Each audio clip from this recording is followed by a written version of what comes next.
ओम नमो गणपते। दोस्तों, आपने गरुड़ देव की वह कथा तो सुनी होगी जिसमें उन्हें अपने बल के ऊपर अभिमान हो जाता है और हनुमान जी उनका वह अभिमान चूर चूर करते हैं। पर क्या कभी आपने यह सोचा कि क्यों भगवान विष्णु ने गरुड़ देव का घमंड नहीं तोड़ा? तो आज मैं उसी घटना के बारे में बताने जा रहा हूँ जब स्वयं भगवान विष्णु गरुड़ देव का अभिमान तोड़ते हैं। परंतु उससे पहले हम बात करेंगे कि आखिर गरुड़ देव को अपने बल पर इतना अभिमान होता क्यों है। आखिर उनमें इतना कितना बल था जो वे अपने बल पर अभिमान कर बैठते हैं।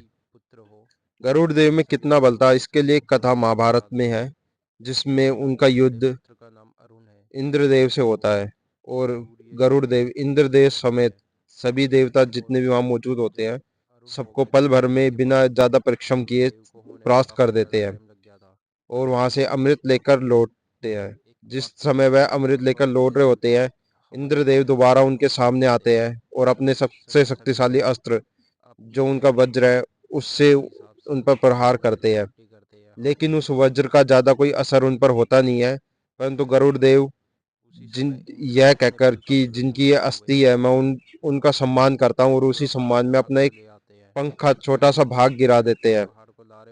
यह देखकर इंद्र भी उससे काफी प्रभावित होते हैं और इंद्र उससे मित्रता करने के बारे में बात करते हैं और उनसे कहते हैं कि अगर आपको यह पीना होता तो आप अमृत को पी चुके होते हैं, लेकिन आपका उद्देश्य कुछ और मालूम पड़ता है।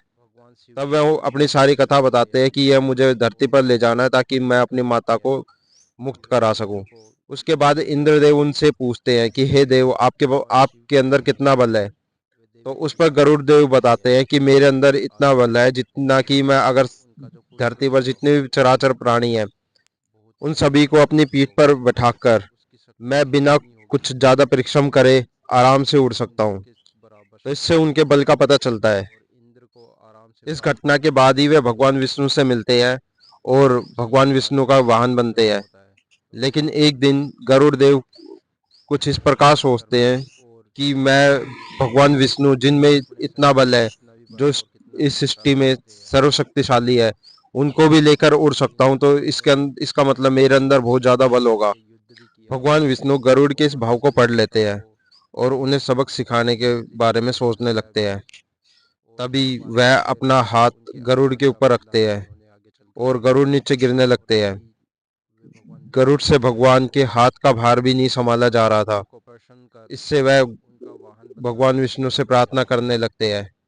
उसके बाद भगवान विष्णु गरुड़ को बताते हैं कि हे गरुड़, तुम जो मुझे लेकर उड़ते हो वह तुम्हारा खुद का बल नहीं होता, बल्कि मैं अपने खुद के बल से तुम्हारे ऊपर खुद को रखकर उड़ता हूँ। यानी कि तुम मेरा भार नहीं उठा रहे होते, बल्कि मैं स्वयं तुम्हारा और खुद का दोनों का भार उठाता हूँ।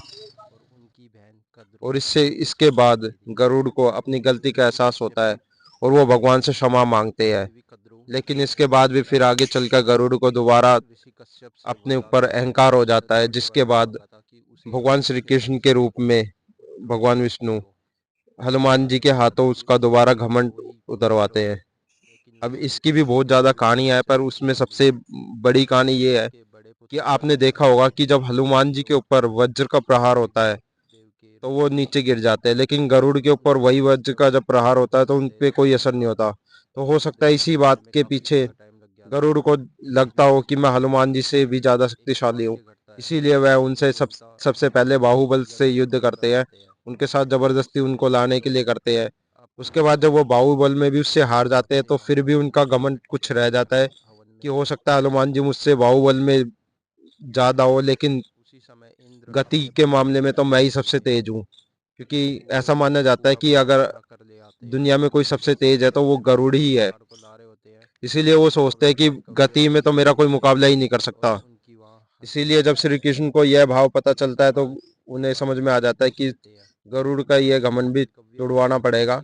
और वो खुद इसलिए नहीं तोड़ते क्योंकि उन्होंने एक बार पहले तोड़ा था तो उसके बाद उसे दोबारा घमंड हो गया था, इसलिए वो चाहते थे कि हनुमान जी स्वयं उसका ये घमंड तोड़े ताकि वह दोबारा कभी घमंड ना कर सके। और उसके बाद वह हनुमान जी से दोबारा शर्त लगाते कि कौन पहले पहुंचेगा, उनसे एक प्रतिस्पर्धा करते हैं।